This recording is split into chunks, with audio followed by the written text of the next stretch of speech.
तो दोस्तों आज हम बात करने जा रहे हैं टेकन 4 के बारे में। दोस्तों इस फ्रेंचाइजी में हमें अब तक 3 मूवी देखने को मिल चुकी हैं और आखिरी पार्ट हमें तकरीबन 2015 में देखने को मिला था। उसी के बाद इसका कोई भी पार्ट अभी तक देखने को नहीं मिला है। तो आज हम इसके चौथे पार्ट की जो अपडेट निकल कर आ रही है वो मैं आपको बताऊँगा, साथ ही साथ pre production, releasing, casting fact और पिछली जो मूवी है उसके बॉक्स ऑफिस कलेक्शन के बारे में और जितनी भी डिटेल है वो पूरी कवर करने की कोशिश करूँगा। तो वीडियो को आप लाइक कर दें और इसके बारे में मैं आपको बताना चालू करता हूँ। टेकन 3 कभी कभी तक 3N34 के रूप में शैलीबद्ध, ओलिवियर मेगाटन द्वारा निर्देशित और ल्यूक बेसन और रॉबर्ट मार्क कामेन द्वारा लिखित 2014 की अंग्रेजी भाषा की एक्शन थ्रिलर फिल्म है। यह टेकन फिल्म श्रृंखला की तीसरी और अंतिम किस्त है। फ्रांस, स्पेन और संयुक्त राज्य अमेरिका के बीच सहनिर्माण फिल्म में Liam Neeson, Forest Whittaker, Maggi grace और फेमके जानसेन है।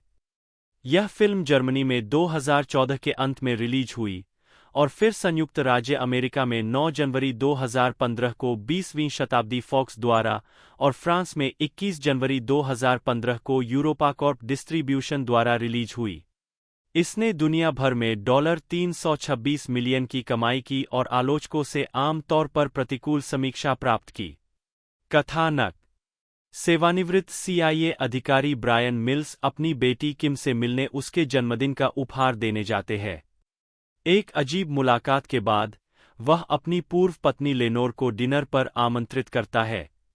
हालांकि वह मना कर देती है, लेकिन बाद में वह उसके अपार्टमेंट में आती है और उसे अपनी वैवाहिक समस्याओं के बारे में बताती है, लेकिन कहती है कि वह इसे ठीक करना चाहती है।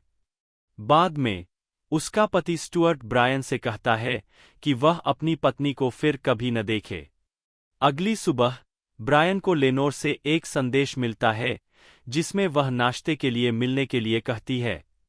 जब ब्रायन घर लौटता है तो उसे पता चलता है कि लेनोर मर चुकी है।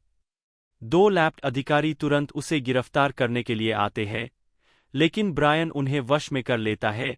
अन्य अधिकारियों को पड़ोस में उसका पीछा करने के लिए ले जाता है, सीवर सिस्टम में गायब हो जाता है और भाग जाता है। इस बीच लैप्ड जासूस डोटजलर ब्रायन की पृष्ठभूमि की समीक्षा करता है। ब्रायन हथियारों और निगरानी इलेक्ट्रॉनिक्स से लैस एक सुरक्षित घर में वापस चला जाता है। वह लेनोर की अंतिम गतिविधियों को एक गैस स्टेशन पर वापस लाता है और निगरानी फुटेज प्राप्त करता है जिसमें उसे विशिष्ट हाथ टैटू वाले पुरुषों द्वारा अपहरण करते हुए दिखाया गया है। लैब जासूस उसे गिरफ्तार करने के लिए आते हैं, लेकिन ब्रायन पुलिस क्रूजर को हाईजैक कर लेता है और लैब डेटाबेस से फ़ोन रिकॉर्ड को थंब ड्राइव पर डाउनलोड कर लेता है। वह अपने दोस्त सैम के सूट में छिपे कैमरे के माध्यम से लेनोर के अंतिम संस्कार में किम से संपर्क करता है और उसे अपने बहुत अनुमानित कार्यक्रम को बनाए रखने का निर्देश देता है। ब्रायन बाद में उससे मिलने की व्यवस्था करता है और एक निगरानी बग को हटाता है जिसे डोजलर ने उस पर लगाया था। किम ब्रायन को बताती है कि वह गर्भवती है और स्टुअर्ट डरे हुए होने का नाटक कर रहा है और उसने अंगरक्षकों को काम पर रखा है। ब्रायन स्टुअर्ट की कार का पीछा करता है, लेकिन उसका पीछा कर रही एक SUV उस पर घात लगाकर हमला करती है, जिससे उसकी कार एक चट्टान पर गिर जाती है। ब्रायन बच जाता है, दूसरी कार को हाईजैक कर लेता है और हमलावरों का पीछा करते हुए सड़क किनारे शराब की दुकान तक पहुंच जाता है। ब्रायन उन आदमियों को मार देता है, फिर स्टुअर्ट का अपहरण कर लेता है और वाटरबोर्डिंग का इस्तेमाल करके उससे पूछताछ करता है। स्टुअर्ट कबूल करता है कि उसके पूर्व व्यापारिक साझेदार और पूर्व रूसी स्पेत्सनाज़ ऑपरेटर ओलेग मालनकोव ने लेनोर की हत्या की क्योंकि स्टुअर्ट पर उसका पैसा बकाया था। ईर्ष्या के कारण स्टुअर्ट ने ब्रायन की पहचान मालनकोव के सामने उजागर कर दी। अपने पुराने सहकर्मियों और घबराए हुए स्टुअर्ट की सहायता से ब्रायन मालनकोव के अत्यधिक सुरक्षित पेंटहाउस में प्रवेश करता है। ब्रायन द्वारा मालनकोव के गार्डों को मारने और मालनकोव से लड़ने के बाद एक घातक रूप से घायल मालनकोव ने खुलासा किया कि स्टुअर्ट ने लेनोर की हत्या की योजना बनाई और 12,000,000 की जीवन बीमा पॉलिसी प्राप्त करने के लिए एक व्यापारिक सौदे के हिस्से के रूप में ब्रायन को फंसाया। मालनकोव ने कहा कि जब स्टुअर्ट ब्रायन को मारने में विफल रहा तो उसने ब्रायन का उपयोग मालनकोव को मारने की कोशिश करने के लिए किया ताकि स्टुअर्ट बीमा राशि रख सके। इस बीच स्टुअर्ट किम का अपहरण कर लेता है, पैसे लेकर भागने का इरादा रखता है। पुलिस के पीछा करने पर ब्रायन मालनकोव की पोर्श में हवाई अड्डे पर पहुंचता है, जबकि स्टुअर्ट का निजी विमान उड़ान भरने की तैयारी कर रहा होता है। पोर्श के साथ लैंडिंग गियर को नष्ट करने के बाद ब्रायन स्टुअर्ट पर हावी हो जाता है। किम की दलीलों पर ध्यान देते हुए ब्रायन स्टुअर्ट को मारने से बचता है, लेकिन उसे चेतावनी देता है कि अगर वह न्याय से बच जाता है या उसे कम जेल की सजा मिलती है तो उसे बदला लेना होगा। डॉड्जलर और एलएपीडी पहुंचते हैं और स्टुअर्ट को गिरफ्तार करते हैं, जबकि ब्रायन को बरी कर दिया जाता है। इसके बाद किम ने ब्रायन से कहा कि यदि बच्चा लड़की हुआ तो वह उसका नाम अपनी मां के नाम पर रखना चाहती है। धालना: ब्रायन मिल्स के रूप में Liam Neeson, Forest Whitaker inspector Frank Dotzler के रूप में, मैगी ग्रेस किम मिल्स के रूप में 5, लेनोर मिल्ससेंट के रूप में Famke Janssen, John 6, Dougray Scott Stuart Saint John. Scott ने पहली फिल्म में जेंडर बर्कले की जगह ली है।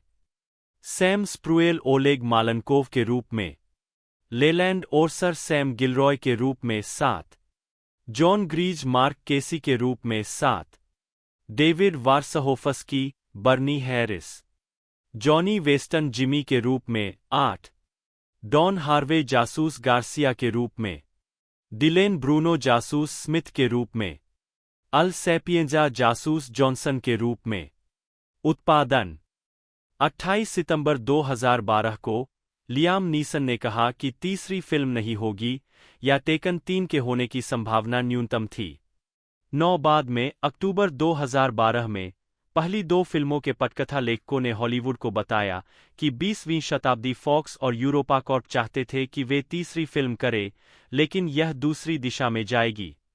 10-24 जून 2013 तक पटकथा फिल्म लेखकों द्वारा लिखी जा रही थी, लेकिन कोई निर्देशक तय नहीं हुआ था। 11-12 मार्च 2014 को मैगी ग्रेस कलाकारों में शामिल हुई। 5 इसके बाद अगले दिन फेम के जानसेन के साथ एक सौदा किया गया। 6-24 मार्च 2014 को लेलैंड ओर्सर भी अपने किरदार को निभाने के लिए लौट आए, जैसा कि जॉन ग्रीस। 8 नीसन ने इस भूमिका के लिए $20 मिलियन मांगे और उन्हें भुगतान भी किया गया। चूंकि फिल्म को बनाने में केवल $48 मिलियन की लागत आई थी, इसलिए उनका वेतन अकेले बजट का लगभग आधा था। 12 स्टुअर्ट सेंट जॉन की भूमिका, जिसे मूल रूप से पहली फिल्म में जेंडर बर्कले ने निभाया था, को फिर से बनाया गया और इस फिल्म में वह भूमिका डगरे स्कॉट ने निभाई। फिल्माने: फिल्म की मुख्य फोटोग्राफी 29 मार्च 2014 को लॉस एंजिल्स, 13 और साथ ही अटलांटा में शुरू हुई। 14-24 अप्रैल 2014 को जॉर्जिया के कोविंगटन में फिल्मांकन शुरू हुआ, जहां उन्होंने 2 दिनों के दौरान न्यूटन कॉलेज और कैरियर अकादमी में दृश्य फिल्माए। 15 संगीत: नाथनियल मिचली को फिल्म का स्कोर बनाने के लिए चुना गया था। 16 नाथनियल मिचली द्वारा लिखे और संगीतबद्ध सभी गाने सिवाय जहां उल्लेख किया गया हो। 17 taken 3 original motion picture sound track नहीं। शीर्षक लंबाई: 1 टेकन 3 ओपनिंग शून्य 35। 2 लेट मी वीप गेले मिचली द्वारा लिखित और प्रस्तुत 2:54। 3 टोज ग्लास एनिमल्स द्वारा प्रस्तुत 4:17। 4 पूर्वानुमानित 1:20। 5 लेनोर मर चुका है 1:41। 6 ब्रायन रन्स 2:51। 7 ए स्टटर ओलाफुर अर्नाल्स और अर्नोर डैन द्वारा लिखित और प्रस्तुत 5:09। 8 वह आपके साथ खेल रहा है 1:37। 9 ब्रायन का पलायन 4:09। 10 उसने ऐसा नहीं किया 2:23। 11 इंस्पेक्टर डोजलर 1:18। 12 कॉलेज की खोज 2:30। 13 किम पूछताछ 3:37। 14 पीछे से चौथा दही 1:27। 15 मालनकोव का पेंटहाउस 2:40। 16 रूसियों तक 1:28। 17 वह एक भूत है 3:03। 18 ब्रायन का दुख 6:13। 19 अब भी कुछ 2:38। 20 स्टोर लड़ाई 2:36। 21 पोर्श परस्यूट 4:20। 22 किम को बचाना 4:50। 23 इन्फिनिटी द एक्स द्वारा लिखित और प्रस्तुत 5:40। कुल लंबाई 1:08 और 50। मुक्त करना। टेकन 3 फिल्म का ट्रेलर 1 जनवरी 2015 को हांगकांग और दक्षिण कोरिया में रिलीज हुआ। 8 जनवरी को यह फिल्म यूके में, 16 जनवरी को स्पेन में, 21 जनवरी को फ्रांस में और 12 फरवरी को इटली में रिलीज हुई। 20वीं सेंचुरी फॉक्स ने 9 जनवरी 2015 को संयुक्त राज्य अमेरिका में फिल्म रिलीज की। 19 फिल्म को इटली में टेकन 3 लोरा डेला वेरिटा, मैक्सिको में बुस्क्वेडा इम्प्लाकेबल 3 इंच, स्पेन में वनगंजा, जर्मनी में 96 ओवर्स टेकन 3 इंच और रूस में 3 इंच शीर्षक के तहत रिलीज किया गया था। 18 टेकन 3 ने व्यवसाय केंद्रित सोशल नेटवर्क लिंक्डइन के साथ एक कुछ हद तक अपरंपरागत मार्केटिंग रणनीति का इस्तेमाल किया, जिसमें एक प्रशंसक को उनके लिंक्डइन कौशल के विशेष सेट को लियाम नीसन के चरित्र मिल्स द्वारा समर्थित किया गया। पहले टेकन में एक पंक्ति के लिए एक इशारा, जहां मिल्स ने अपने बहुत ही विशेष कौशल सेट को रेखांकित किया। 20 बॉक्स ऑफिस फिल्म ने उत्तरी अमेरिका में $89.3 मिलियन और अन्य क्षेत्रों में $236.5 मिलियन की कमाई की, जिससे दुनिया भर में $326.4 मिलियन की कमाई हुई, जबकि इसका बजट $48 मिलियन था। 2 उत्तरी अमेरिका में फिल्म ने अपने शुरुआती दिन पूर्वावलोकन सहित $14.7 मिलियन कमाए, जो कि 2015 की अमेरिकन स्निपर $30.5 मिलियन, 2008 की क्लोवरफील्ड $17.16 मिलियन और 2012 की द डेविल इनसाइड $16.8 मिलियन के बाद जनवरी में रिलीज हुई फिल्म के लिए चौथा सबसे बड़ा ओपनिंग डे है। 21-22 इसने $38.39 मिलियन के अनुमान के मुकाबले $39.2 मिलियन के साथ अपने शुरुआती सप्ताहांत में बॉक्स ऑफिस पर शीर्ष स्थान हासिल किया। 21-23-24 जिससे यह टेकन 2 $49 मिलियन के बाद टेकन फ्रैंचाइज में दूसरी सबसे बड़ी शुरुआत बन गई और American sniper $89.2 million, ride along $41.5 million और क्लोवरफील्ड $40.1 मिलियन के बाद जनवरी की चौथी सबसे बड़ी ओपनिंग बन गई। उत्तरी अमेरिका के बाहर फिल्म ने दक्षिण कोरिया और हांगकांग में अपने यूएस डेब्यू से एक हफ्ते पहले ओपन किया और क्रमशः $8 मिलियन और $1.27 मिलियन कमाए, कुल मिलाकर $9.34 मिलियन। 27 उत्तरी अमेरिका के बाहर अपने वास्तविक शुरुआती सप्ताहांत में film night at the museum secret of the tomb के बाद 2 थी, जिसने 36 बाजारों में 4,730 स्क्रीन से $41 मिलियन कमाए। यूके और माल्टा $10.86 मिलियन और ऑस्ट्रेलिया $4.8 मिलियन में सबसे ज्यादा अंतर्राष्ट्रीय ओपनिंग देखी गई। यह ताइवान, मलेशिया, सिंगापुर और थाईलैंड में भी एक रहा। 28 फिल्म ने यूके में $5.5 मिलियन के साथ पहला स्थान हासिल किया और जर्मनी में $4.4 मिलियन, रूस में $2.2 मिलियन, फिलीपींस में $2.5 मिलियन के साथ शुरुआत की, जो कि 20वीं सेंचुरी फॉक्स के लिए दूसरी सबसे बड़ी ओपनिंग है। आलोचनात्मक प्रतिक्रिया फिल्म को आलोचकों द्वारा खराब तरीके से प्राप्त किया गया था, जिसमें फिल्म के एक्शन दृश्यों, संपादन, निर्देशन और कथानक की आलोचना की गई थी, लेकिन अभिनय की प्रशंसा की गई थी। 30 रॉटन टोमाटोज पर फिल्म को 123 समीक्षाओं के आधार पर 13% की रेटिंग मिली है, जिसकी औसत रेटिंग 3.5/10 है, जो त्रयी की सबसे खराब रेटिंग वाली फिल्म बन गई है। साइट की आलोचनात्मक सहमति पड़ती है। टूटलेस PG-13 एक्शन दृश्यों, असंगत निर्देशन और एक घिसी-पिटी साजिश से बाधित, टेकन 3 एक स्पष्ट संकेत के रूप में कार्य करता है कि इस फ्रैंचाइजी को रिटायर करने का समय आ गया है। 31 मेटाक्रिटिक पर फिल्म को 30 आलोचकों के आधार पर 100 में से 26 का स्कोर मिला है, जो आम तौर पर प्रतिकूल समीक्षा दर्शाता है। 32 सिनेमास्कोर द्वारा सर्वेक्षण किए गए दर्शकों ने फिल्म को A+ से F पैमाने पर B+ का औसत ग्रेड दिया, जो इसके पूर्ववर्ती के समान है। द न्यूयॉर्क टाइम्स के निकोलस रैपोल्ड ने फिल्म को नकारात्मक रेटिंग देते हुए लिखा, ल्यूक बेसन और रॉबर्ट मार्क कामेन द्वारा लिखित यह पटकथा सिर को पकड़ लेने वाले नीरस नाटकीय दृश्यों के नीचे दब जाती है। केवल लियाम नीसन की अपील किसी तरह से बची हुई है, जो शायद सभी में सबसे प्रभावशाली स्टंट है। 33 वैरायटी की मैगी ली ने भी फिल्म के लिए नकारात्मक टिप्पणी की। उन्होंने कहा, लियाम नीसन एक्शन फ्रैंचाइजी की तीसरी और संभवतः अंतिम किस्त एक दिमाग सुन्न करने वाली क्रैश बैंग मिसफायर है।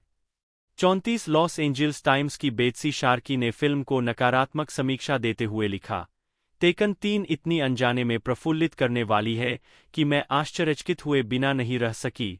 क्या इन दिनों फिल्म अनुबंधों में अपमानजनक बोनस क्लौज होता है?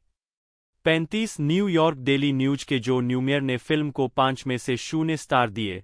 उन्होंने कहा, यहां दर्शकों को धोखा दिया जाता है। 36 सैन फ्रांसिस्को क्रॉनिकल के मिक लासेल ने फिल्म को नकारात्मक समीक्षा देते हुए कहा, अगर आपको अन्य टेकन फिल्में पसंद है, तो आपको यह पसंद आएगी। लेकिन अगर आप इसे पसंद करने के लिए दृढ़ है, तो आपको खुद से बात करनी होगी, और तब भी यह काम नहीं कर सकता है। 37 AV क्लब के इग्नाटी विश्नवेत्स्की ने फिल्म को C ग्रेड दिया, जिसमें कहा गया, क्योंकि मिल्स की अतिक्षमता कभी रोमांचक नहीं लगती, बल्कि यह हंसीमजाक वाली हो जाती है।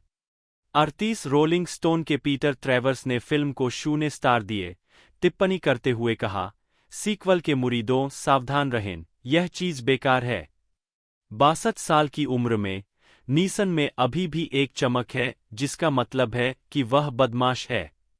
इसके अलावा कुछ भी समझ में नहीं आता, केवल दर्शक ही प्रभावित हो रहे हैं।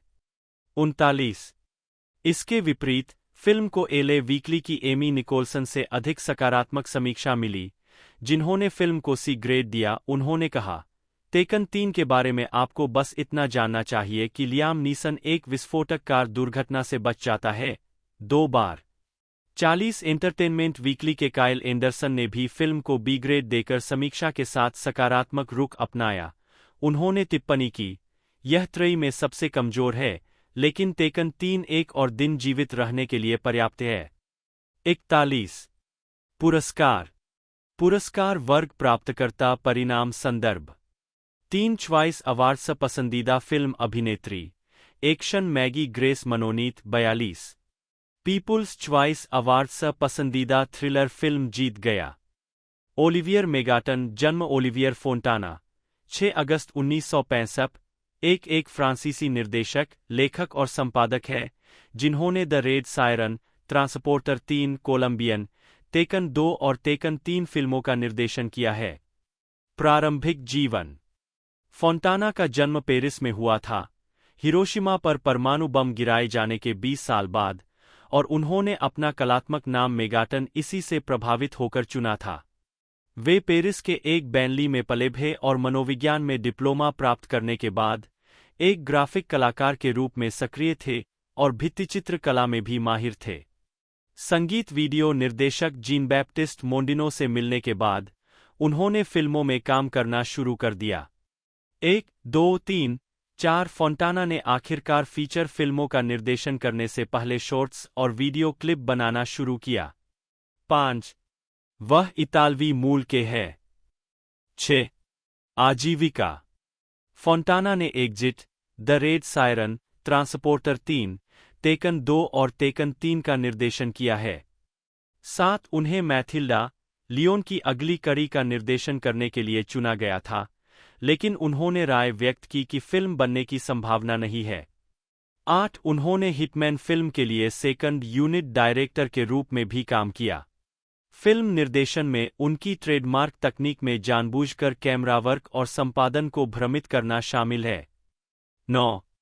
फिल्म निर्माण के अलावा फोंटाना एक प्रकाशित लेखक भी है। उनके उपन्यास, जिसका शीर्षक ले फैक्ट्यूर ह्यूमन द ह्यूमन फैक्टर है, 1998 में जारी किया गया था। 5. 2021 में फोंटाना ने monsters inside the 24 faces of Billy Milligan नामक एक नेटफ्लिक्स डॉक्यूमेंट्री रिलीज करने के लिए फिल्म निर्माण में वापसी की।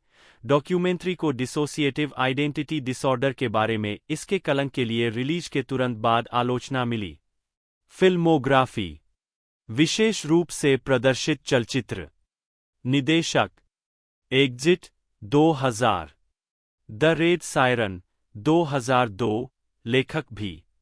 ट्रांसपोर्टर 3 2008, कोलंबियाना 2011, टेकन 2 2012, टेकन 3 2014, अमेरिकी अपराध के अंतिम दिन 2020, द्वितीय इकाई निदेशक, हिटमैन 2007, ट्रांसपोर्टर 3 2008, लघु फिल्में।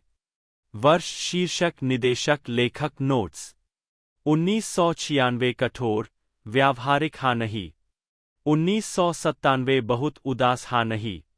1998 कोई सुखद अंत नहीं हाँ हाँ। मैं समझदार नहीं हूँ हाँ हाँ, संपादक भी। 2002 कोशस्त कीट हाँ हाँ, लघु वृत्तचित्र। 2007 एनजी हाँ हाँ। ल्यूक पॉल मॉरिस बेसन, फ्रेंच, LYKBS, जन्म 18 मार्च 1959, एक फ्रांसीसी फिल्म निर्माता है। उन्होंने सबवे 1985, द बिग ब्लू 1988 और ला फेम निकिता 1990 फिल्मों का निर्देशन या निर्माण किया।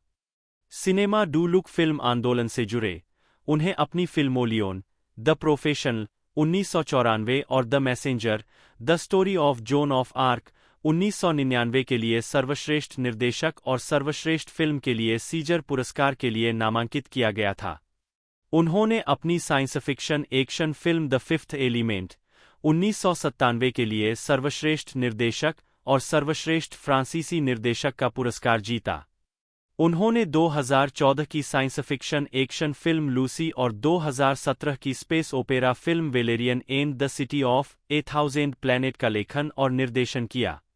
1980 में अपने करियर की शुरुआत के करीब, उन्होंने अपनी खुद की production company less films do loop की स्थापना की, जिसका नाम बाद में लेस फिल्म्स डू डाफिन रखा गया। 2000 में इसे तब हटा दिया गया जब उन्होंने लंबे समय के सहयोगी पेरेज लेपोगम एफआर के साथ यूरोपा कॉर्प की सह स्थापना की। लेखक, निर्देशक या निर्माता के रूप में बेसन 50 से अधिक फिल्मों के निर्माण में शामिल रहे हैं। प्रारंभिक जीवन। बेसन का जन्म पेरिस में हुआ था। उनके माता-पिता दोनों क्लब में स्कूबा डाइविंग प्रशिक्षक के रूप में काम करते थे। इस माहौल से प्रभावित होकर एक बच्चे के रूप में उन्होंने एक समुद्री जीव विज्ञानी बनने की योजना बनाई। उन्होंने अपने युवाकाल का अधिकांश समय अपने माता-पिता के साथ इटली, यूगोस्लाविया और ग्रीस के पर्यटक रिसॉर्ट्स की यात्रा में बिताया। जब वह 10 वर्ष के थे, तब परिवार फ्रांस लौट आया। उनके माता-पिता का तलाक हो गया और दोनों ने दोबारा शादी कर ली। इसके बारे में उन्होंने कहा। इंटरनेशनल हेराल्ड ट्रिब्यून में उन्होंने कहा, यहाँ 2 परिवार है और मैं किसी ऐसी चीज का एकमात्र बुरा स्मारिका हूं जो काम नहीं करती। और अगर मैं गायब हो जाता हूं, तो सब कुछ सही हो जाएगा। अस्तित्व का जुनून यही से आता है। मुझे कुछ करना होगा, अन्यथा मैं मर जाऊंगा। 3. 17 साल की उम्र में बेसन के साथ एक डाइविंग दुर्घटना हुई जिसके कारण वह गोता लगाने में असमर्थ हो गए।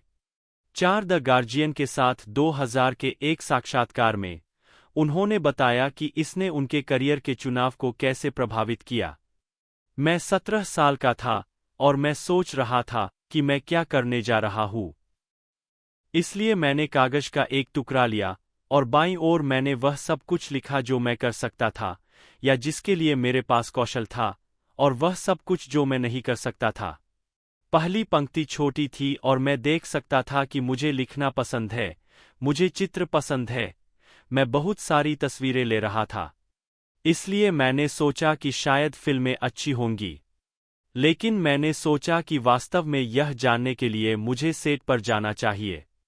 और मेरा एक दोस्त एक ऐसे व्यक्ति को जानता था जिसका भाई एक लघु फिल्म में तीसरा सहायक था।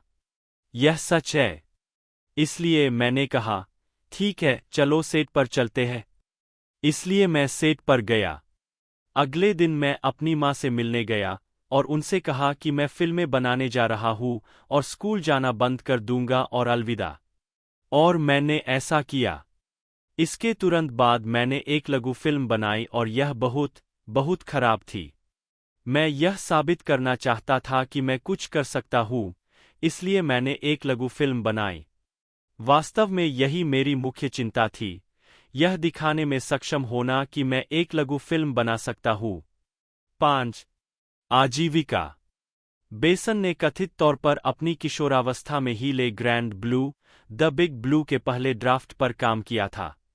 बोरियत से बाहर निकलकर उन्होंने कहानियां लिखना शुरू कर दिया, जिसमें बाद में उनकी सबसे लोकप्रिय फिल्मों में से एक द फिफ्थ एलिमेंट 1997 की पृष्ठभूमि भी शामिल थी, जो कि किशोरावस्था में पढ़ी गई फ्रेंच कॉमिक पुस्तकों से प्रेरित थी। उन्होंने अमेरिकी पटकथा लेखक रॉबर्ट मार्क कामेन के साथ इस विज्ञान कथा थ्रिलर की पटकथा का निर्देशन और सहलेखन किया। 7. 18 साल की उम्र में बेसन अपने जन्मस्थान पेरिस लौट आए, जहां उन्होंने फिल्म उद्योग के बारे में जानने के लिए अजीबोगरीब काम किए। उन्होंने क्लाउड फराल्डो और पैट्रिक ग्रैंडपेरेट सहित निर्देशकों के सहायक के रूप में काम किया। उन्होंने 3 लघु फिल्में, एक कमीशन वृत्तचित्र और कई विज्ञापनों का निर्देशन किया। 8. इसके बाद वे 3 साल के लिए संयुक्त राज्य अमेरिका चले गए, लेकिन पेरिस लौट आए, जहां उन्होंने अपनी खुद की प्रोडक्शन कंपनी बनाई। उन्होंने पहले इसका नाम लेस फिल्म्स डू लोप रखा, फिर इसे बदलकर लेस फिल्म्स डू डाफिन कर दिया। 1980 के दशक की शुरुआत में बेसन ने एरिक सेरा से मुलाकात की और उन्हें अपनी पहली लघु फिल्म 11th डर्नियर के लिए संगीत तैयार करने के लिए कहा। बाद में उन्होंने सेरा से अन्य फिल्मों के लिए संगीत तैयार करवाया।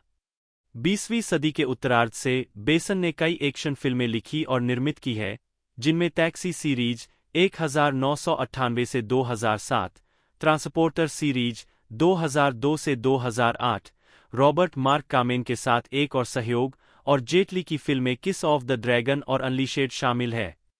उनकी अंग्रेजी भाषा की फिल्में टेकन, टेकन 2 और टेकन 3, जो सभी कामेन के साथ सहलिखित और लियाम नीसन द्वारा अभिनीत है, बड़ी सफल रही है, जिसमें टेकन 2 सबसे ज्यादा कमाई करने वाली निर्यात फ्रांसीसी फिल्म बन गई।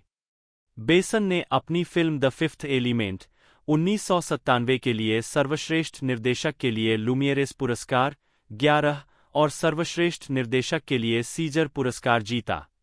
12.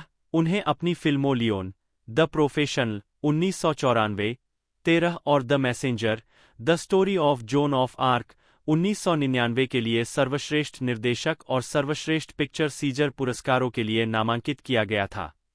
14. फ्रांसीसी अभिनेता जीन रेनो बेसन की कई फिल्मों में दिखाई दिए हैं, जिनमें Le Dernier Combat 1983, 15 Subway 1985, 16, 17 the big blue 1988, 18 La Femme Nikita 1990 और लियोन द प्रोफेशनल 1994 शामिल है।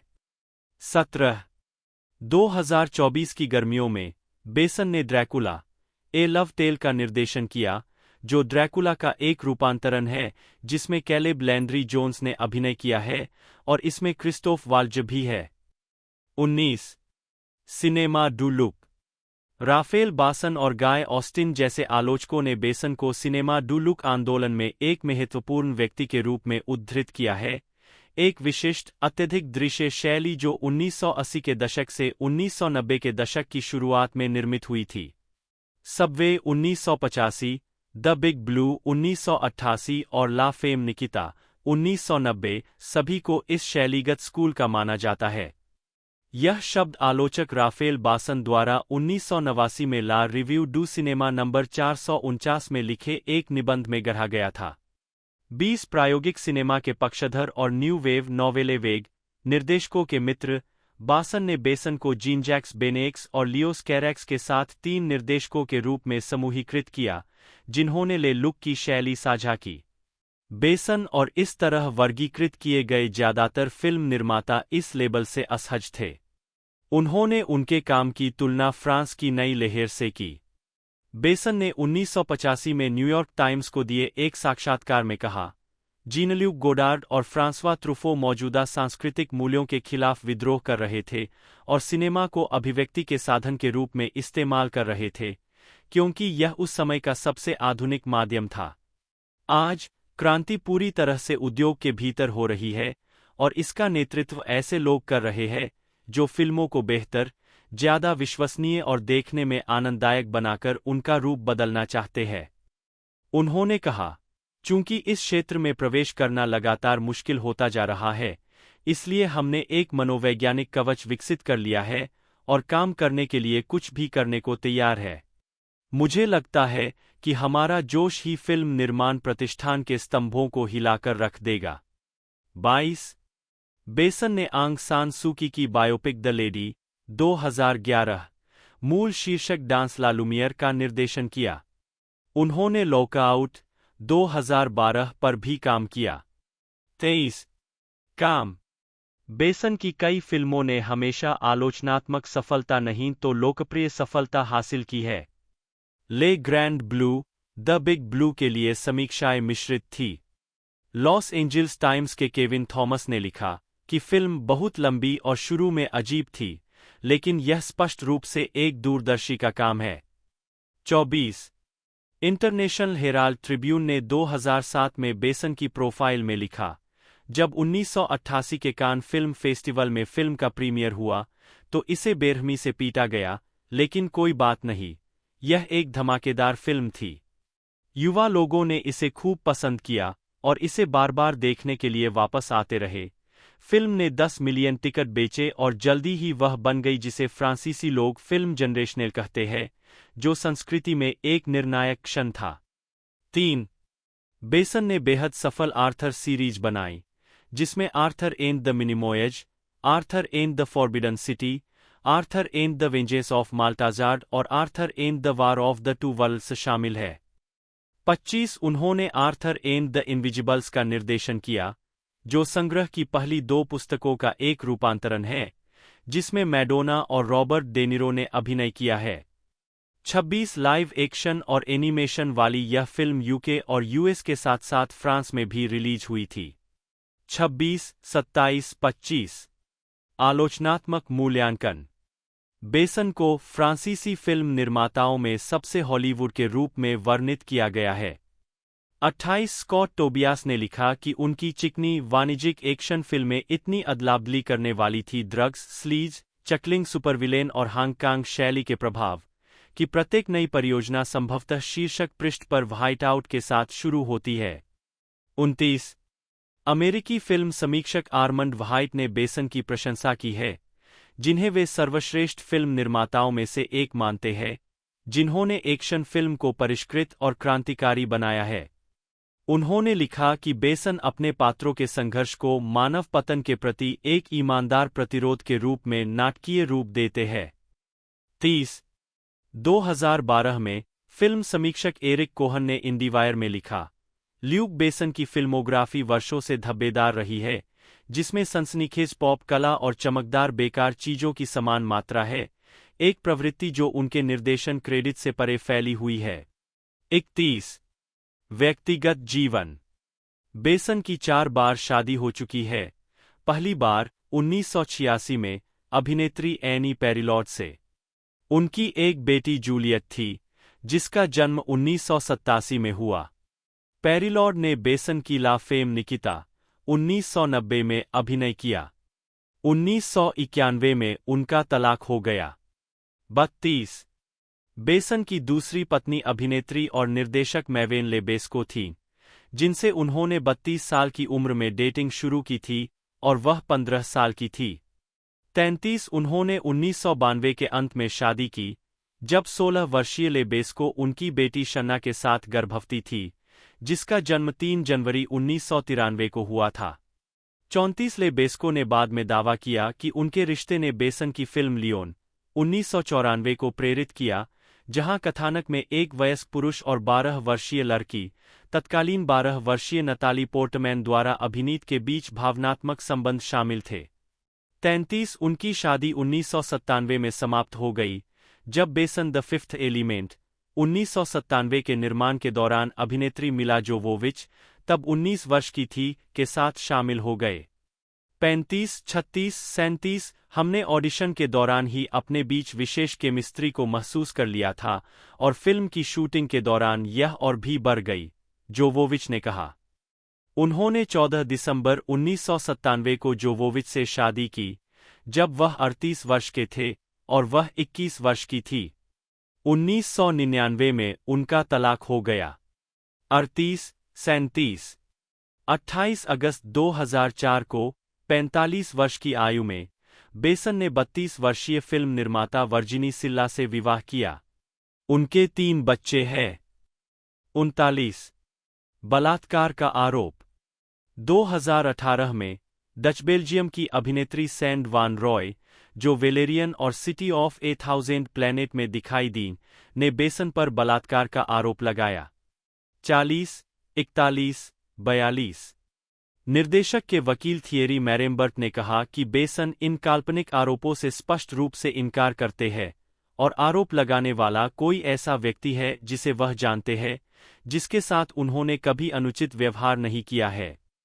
43, 44 फरवरी 2019 में फ्रांसीसी अभियोजकों ने सबूतों की कमी का हवाला देते हुए उनके खिलाफ मामला वापस ले लिया। 45, 41 दिसंबर 2021 में एक न्यायाधीश ने दूसरी जांच के बाद बेसन के खिलाफ मामला खारिज कर दिया। 46 पेरिस में सरकारी अभियोजक के कार्यालय ने कहा कि जांच स्पष्ट रूप से स्थापित करती है कि बलात्कार के आपराधिक तथ्य नहीं किए गए थे, नागरिक पक्ष की सहमति की अनुपस्थिति स्थापित नहीं हुई है और बाधा, धमकी, हिंसा का अस्तित्व नहीं है। 47 अप्रैल 2022 में वैन रॉय ने मामले के प्रभारी मजिस्ट्रेट के खिलाफ शिकायत दर्ज की। 48 जून 2023 में फ्रांस की सर्वोच्च न्यायिक अदालत कोर्ट ऑफ कैसेशन के एक फैसले के बाद बेसन को सभी आरोपों से निश्चित रूप से मुक्त कर दिया गया था। यह फैसला वैन रॉय को फ्रांस या यूरोप में कहीं और उसी आरोप में मुकदमा चलाने से रोकता है। 49 कई अन्य महिलाओं, जिनमें एक पूर्व सहायक, सीटे डू सिनेमा स्टूडियो की 2 छात्राएं और बेसन के यूरोपा कॉर्प की एक पूर्व कर्मचारी शामिल है, जो सभी अपना नाम गुप्त रखना चाहती थी, ने निर्देशक द्वारा अनुचित यौन व्यवहार का वर्णन किया। 50 अपनी कहानियों का समर्थन करने के लिए कोई भौतिक साक्ष्य न होने के कारण उन्होंने आरोप नहीं लगाए और मानहानि के प्रतिवाद से बच गई। उनकी कहानियों का उपयोग जांच न्यायाधीश द्वारा नहीं किया गया। 51, 52 चयनित फिल्मोग्राफी। मुख्य लेख ल्यूक बेसन फिल्मोग्राफी। निर्देशित विशेषताएं।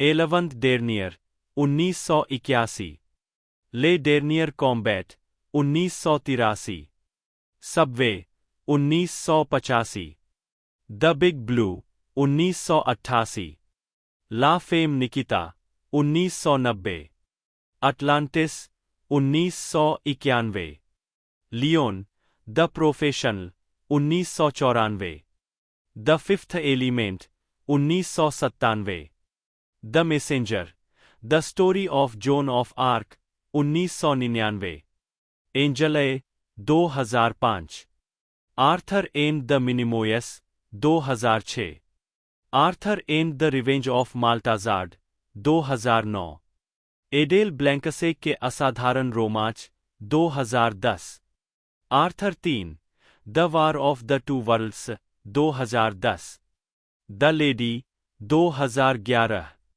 द फैमिली 2013, लूसी 2014, वेलेरियन और 1000 ग्रहों का शहर 2017, अन्ना 2019, डॉगमैन 2023, ड्रैकुला ए लव टेल 53, TBA, विरासत और सम्मान।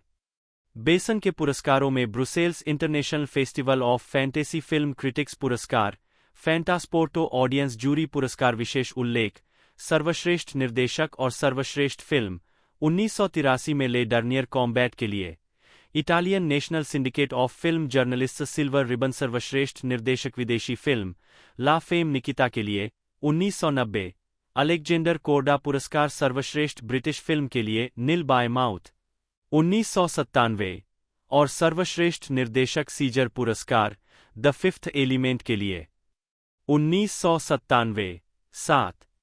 बेसन को 2016 में इंकपॉट पुरस्कार से सम्मानित किया गया। 54 फिल्म कंपनी। मुख्य लेख, यूरोपा कॉर्प। 2000 में, बेसन ने पेरेज ले पोगाम के साथ यूरोपा कॉर्प की सह स्थापना करके अपनी प्रोडक्शन कंपनी को पीछे छोड़ दिया, जिसके साथ वे 1985 से लगातार काम कर रहे थे।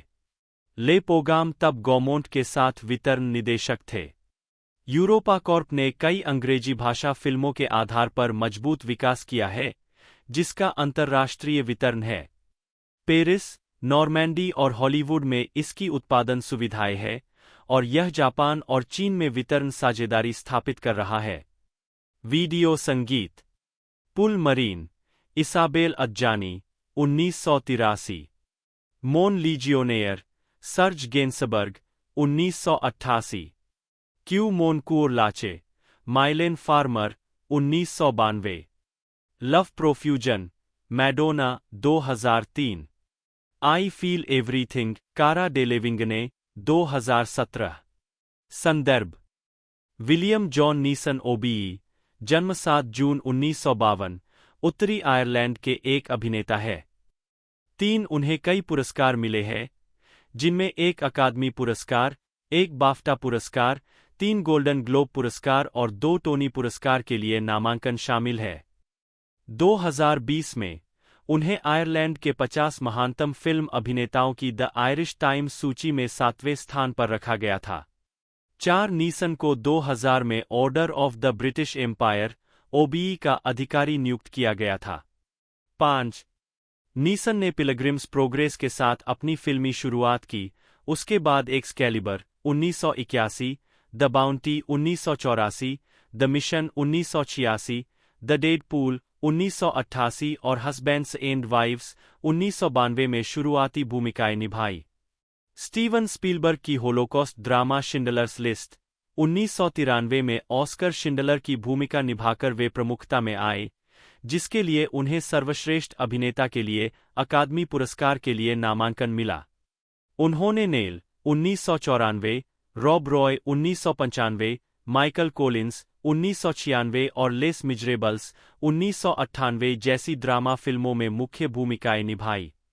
उन्होंने Star Wars, episode I the phantom menace, 1999 में क्वीगॉन जिन, बैटमैन बिगिंस, 2005 में रास अल गुल और the chronicles of Narnia trilogy, 2005 से 2010 में असलान की भूमिका निभाकर ब्लॉकबस्टर भूमिकाएं निभाई। उन्होंने ऐतिहासिक drama gangs of New York, 2002, romantic comedy love actually, 2003, biographical drama Kinsey, 2004, erotic thriller Chloe, 2009, धार्मिक drama Silence, 2016, fantasy film a monster calls, 2016, crime thriller Widows, 2018, anthology film the ballad of Buster Scruggs, 2018 और romantic drama ordinary love, 2019 जैसी फिल्मों में अभिनय किया।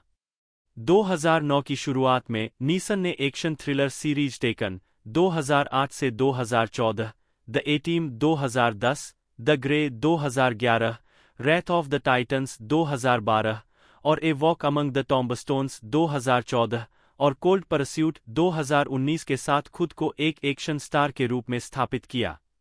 उन्हें निर्देशक jam कोलेत्सेरा के साथ इस शैली में उनके सहयोग के लिए जाना जाता है, और उन्होंने उनकी 4 फिल्मों में अभिनय किया है: unknown, 2011, non-stop, 2014, Run all Night, 2015 और द कम्यूटर, 2018। मंच पर, नीसन 1976 में 2 साल के लिए बेलफास्ट में लिरिक प्लेयर्स थिएटर में शामिल हुए। ब्रॉडवे पर उन्होंने यूजीन ओनील के अन्ना क्रिस्टी, 1992 के पुनरुद्धार में मैट बर्क और आर्थर मिलर के द क्रूसिबल, 2002 के पुनरुद्धार में जॉन प्रॉक्टर के रूप में अपने प्रदर्शन के लिए सर्वश्रेष्ठ अभिनेता के लिए 2 टोनी पुरस्कार नामांकन अर्जित किए। उन्होंने डेविड हरे के द जूडस किस, 1998 में ऑस्कर वाइल्ड की भूमिका निभाई। प्रारंभिक जीवन। नीसन 6 का जन्म काउंटी एंथ्रीम के बल्लीमेना में हुआ था। 6 वे प्राइमरी स्कूल के केयरटेकर बर्नार्ड, बार्नी नीसन और कुक कैथरीन किट्टी नीसन नी ब्राउन के बेटे थे। 7 उनकी मां का जन्म और पालन-पोषण आयरलैंड के दक्षिण पूर्व में वाटरफोर्ड में हुआ था। 8 कैथोलिक पले भे। 9 उनका नाम स्थानीय पादरी के नाम पर लियाम रखा गया था। 10 उनकी 3 बहनें हैं, एलिजाबेथ, बर्नरेट और रोजलीन। 11 उन्होंने 1963 से 1967 तक सेंट पैट्रिक कॉलेज, बल्लीमेना में पढ़ाई की और बाद में याद किया कि नाटक के प्रति उनका प्यार वहीं से शुरू हुआ था। 12 उन्होंने कहा कि मुख्य रूप से प्रोटेस्टेंट शहर में एक कैथोलिक के रूप में पले होने के कारण वे सतर्क थे। 13 और एक बार उन्होंने कहा कि उन्हें वहां एक द्वितीय श्रेणी के नागरिक की तरह महसूस हुआ। 14 लेकिन उन्होंने यह भी कहा कि शहर के मुख्य रूप से प्रोटेस्टेंट तकनीकी कॉलेज में उन्हें कभी भी हीन या यहां तक कि अलग महसूस नहीं कराया गया। 15 उन्होंने कहा है, यह कल्पना करना रंगीन होगा कि मेरी एक विद्रोही, हंगामाखेज आयरिश पृष्ठभूमि थी, लेकिन तथ्य बहुत अधिक धूसर थे। आयरिश, हाँ, लेकिन वो सारी राष्ट्रवादी चीजें, अपने गिनीज में रोना और विद्रोही गीत गाना, ये कभी मेरा दृश्य नहीं था। 16 उन्होंने खुद को उत्तरी आयरलैंड की राजनीति और इतिहास से संपर्क से बाहर बताया है। 15 17 2009 के एक साक्षात्कार में उन्होंने कहा, मैं संकटों के बारे में सोचना कभी बंद नहीं करता। मैं ऐसे लड़कों और लड़कियों को जानता हूं जो हिंसा के अपराधी और पीड़ित रहे हैं, प्रोटेस्टेंट और कैथोलिक। यह मेरे डीएनए का हिस्सा है। 18 9 साल की उम्र में नीसन ने ऑल सेंट्स यूथ क्लब में मुक्केबाजी की शिक्षा लेनी शुरू की और 17 साल की उम्र में छोड़ने से पहले कई क्षेत्रीय खिताब जीते। 19 उन्होंने अपनी किशोरावस्था के दौरान स्कूल की प्रस्तुतियों में अभिनय किया। 20 अभिनय में उनकी रुचि और अभिनेता बनने का निर्णय डेमोक्रेटिक यूनियनिस्ट पार्टी डीयूपी के संस्थापक यान पैसले से भी प्रभावित था, जिनके free Presbyterian church of Ulster में वे घुस गए थे। उन्होंने कहा, पैसले की उपस्थिति शानदार थी और उन्हें सिर्फ बाइबल थपथपाते हुए देखना अविश्वसनीय था। यह अभिनय था, लेकिन यह शानदार अभिनय और उत्साहवर्धक भी था। 21 सितंबर 1971 में उन्होंने गिनीज ब्रेवरी में काम करने जाने से पहले क्वींस यूनिवर्सिटी बेलफास्ट में भौतिकी और कंप्यूटर विज्ञान पाठ्यक्रम में दाखिला लिया। डबलिन में एक क्लब ट्रायल हुआ और नीसन ने शैमरॉक रोवर्स एफसी के खिलाफ एक विकल्प के रूप में एक गेम खेला, लेकिन उन्हें अनुबंध की पेशकश नहीं की गई। 23 आजीविका। 1976 से 1993 प्रमुखता की ओर वृद्धि।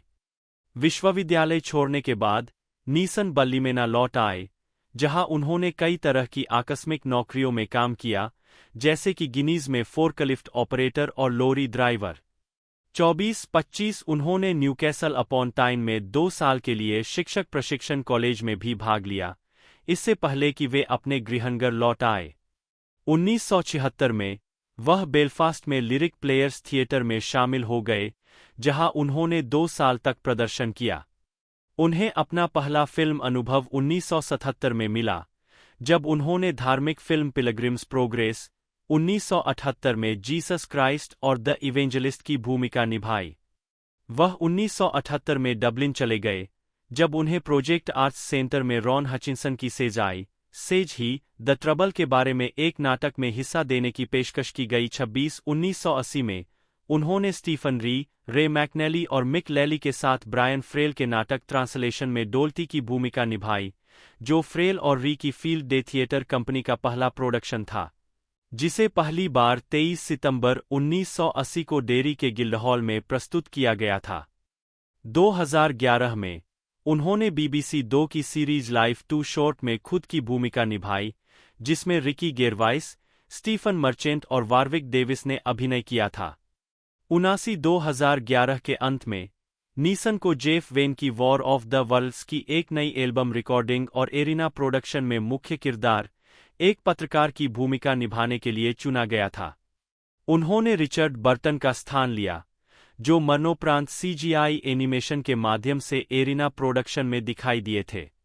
नीसन मंच पर शारीरिक रूप से दिखाई नहीं दिए, इसके बजाय उन्होंने 3D होलोग्राफी के उपयोग के माध्यम से भूमिका निभाई। 2012 में नीसन ने जो कारनाहन की द ग्रे में अभिनय किया। फिल्म को ज्यादातर सकारात्मक समीक्षा मिली और नीसन के प्रदर्शन को आलोचकों की प्रशंसा मिली। 80 उस वर्ष वह एक बार फिर क्रिस्टोफर नोलन की द डार्क नाइट ट्रिलॉजी की तीसरी और अंतिम film the dark night rise 2012 में कैमियो भूमिका में रास अल गुल के रूप में दिखाई दिए। बैटमैन बिगिंस में रास अल गुल के रूप में उनकी भूमिका से संवाद फिल्म के पहले ट्रेलर में दिखाया गया था। नीसन ने animated film the Lego movie में गुर्गे बैड कॉप गुर कॉप के रूप में सहायक भूमिका निभाई थी, जो एक महत्वपूर्ण और व्यावसायिक सफलता थी।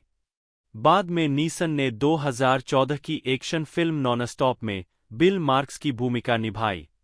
यह फिल्म 28 फरवरी 2014 को रिलीज हुई थी। वह BBC 2 सीरीज रेव में भगवान के रूप में भी बिना श्रेय के दिखाई दिए।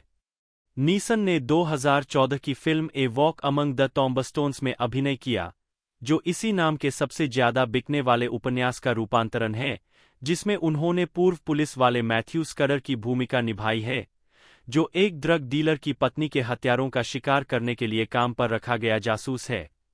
सुपर बाउल कैलिक्स के दौरान सुपरसेल ने क्लैश ऑफ क्लैंस का एक विज्ञापन किया। 2016 में नीसन ने ईस्टर राइजिंग 1916 पर RTE1 3 भाग वृत्तचित्र का वर्णन किया।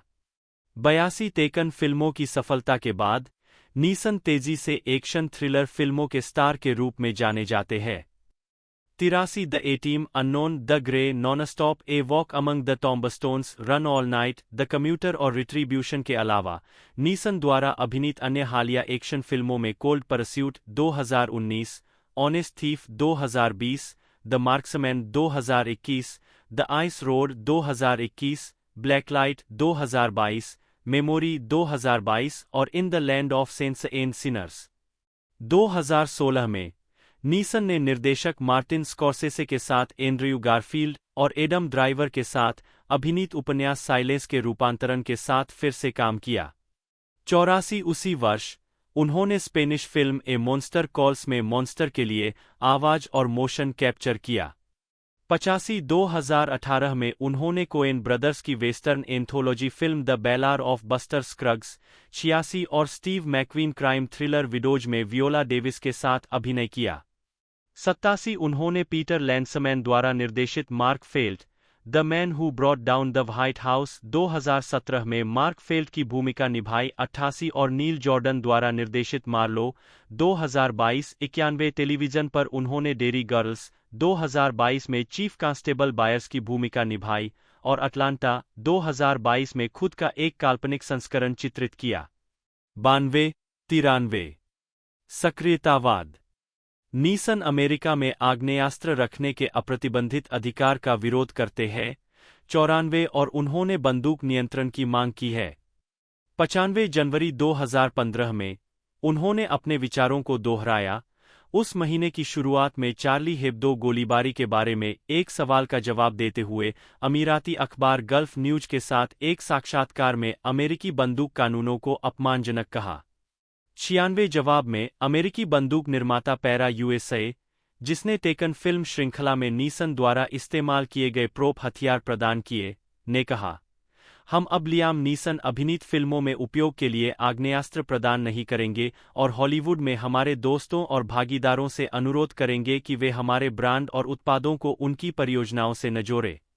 96 2014 में नीसन ने न्यूयॉर्क शहर के मेयर बिल डे ब्लासियो के एंटी कैरिज हॉर्स अभियान का विरोध किया, जिन्होंने कहा था कि वे पदभार ग्रहण करने के बाद सेंट्रल पार्क में घोड़े से खींची जाने वाली गाड़ियों पर प्रतिबंध लगा देंगे।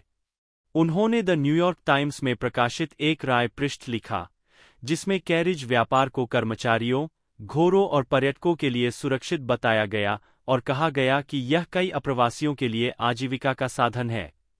97 नीसन ने आयरलैंड में गर्भपात के वैधीकरण के पक्ष में एमनेस्टी इंटरनेशनल के लिए एक वीडियो सुनाया, जिसके बारे में कुछ रूढ़िवादी और जीवन समर्थक टिप्पणीकारों ने दावा किया कि यह कैथोलिक विरोधी था। 98 नीसन ब्रेक्सिट के विरोधी थे। उन्होंने 2016 में कहा था कि यह वास्तव में सीमा नियंत्रण के संबंध में शांति प्रक्रिया द्वारा की गई सभी प्रगति का बलिदान करना शर्म की बात होगी। 99 सितंबर 2017 में नीसन ने डोनाल्ड ट्रंप के अमेरिकी राष्ट्रपति पद की तुलना रिचर्ड निक्सन के वाटरगेट घोटाले से की थी। लोकतंत्र काम करता है और कोई भी व्यक्ति, और निश्चित रूप से राष्ट्रपति, कानून से ऊपर नहीं है। इससे जवाबदेह होना चाहिए।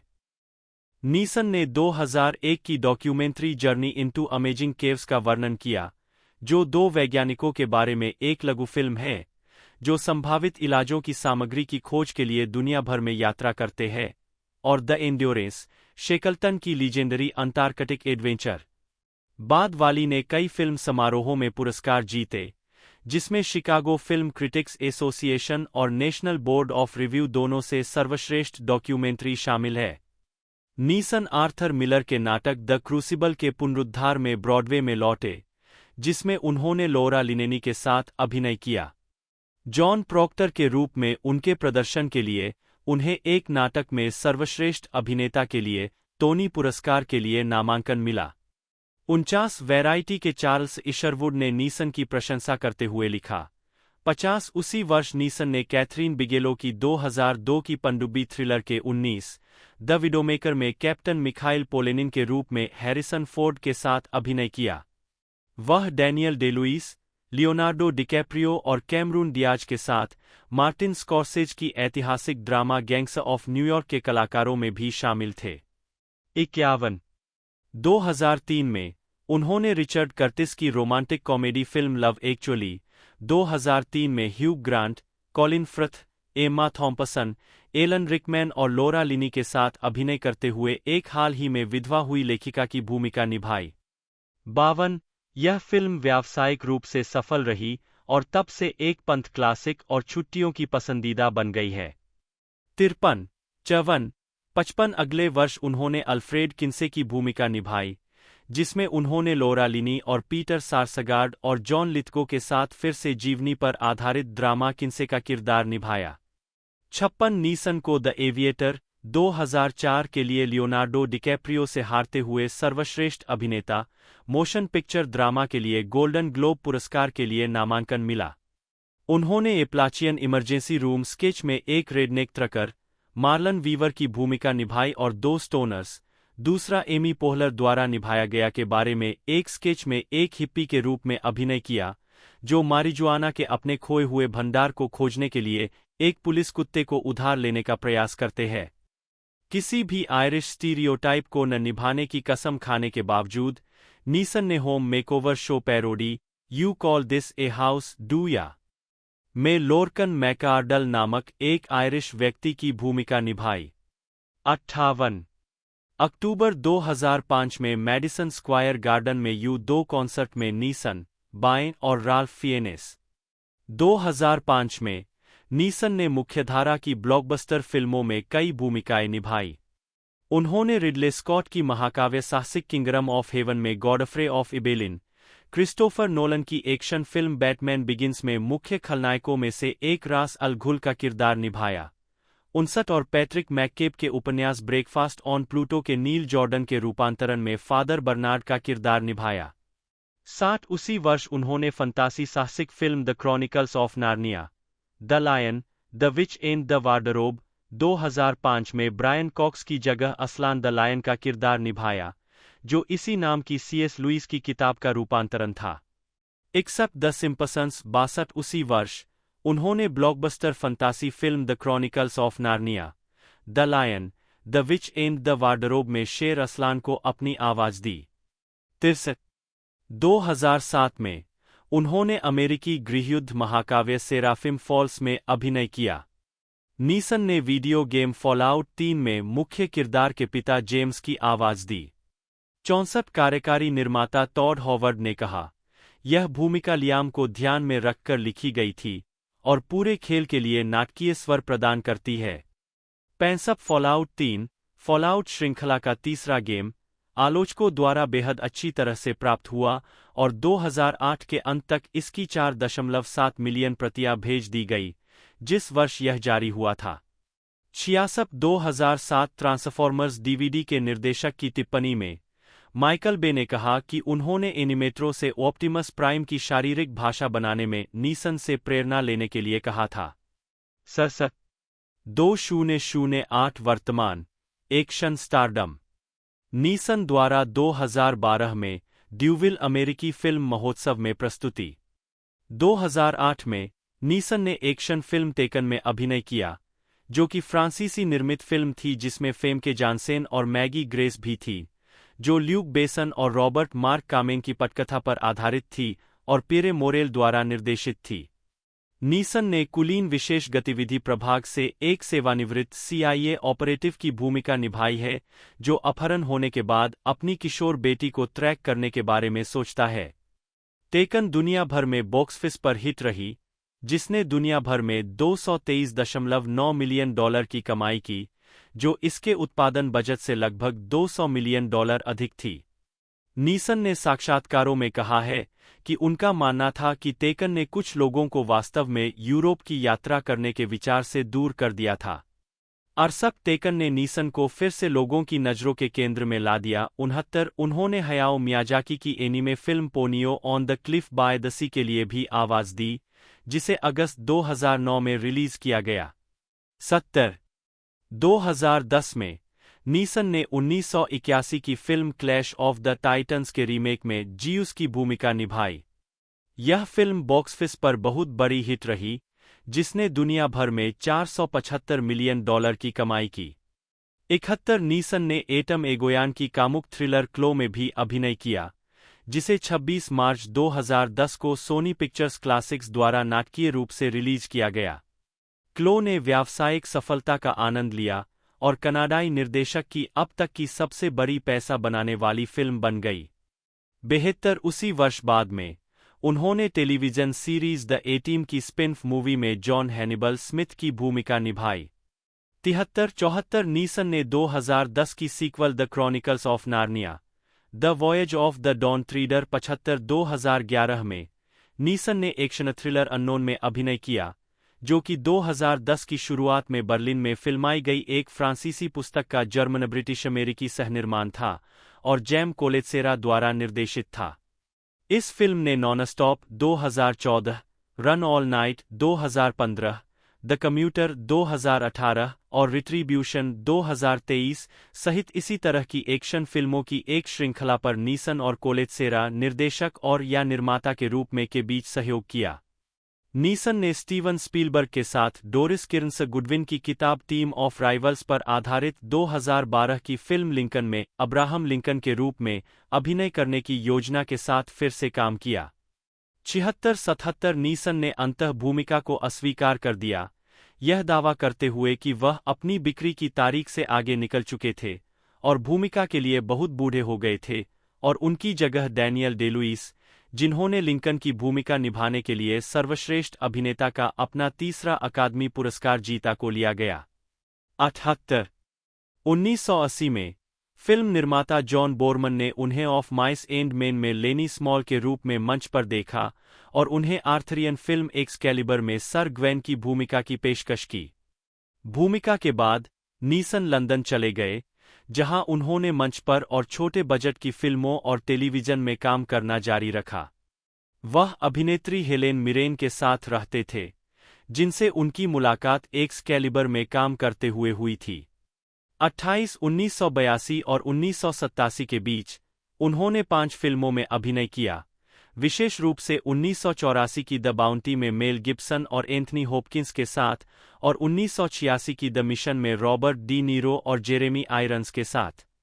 नीसन ने 1986 में टेलीविजन श्रृंखला मियामी वाइस के तीसरे सीजन में अतिथि भूमिका निभाई। 1988 में उन्होंने क्लिंट ईस्टवुड के साथ 5वीं Dirty Harry film the Dead Pool में पीटर स्वान की भूमिका निभाई, जो एक हॉरर फिल्म निर्देशक थे।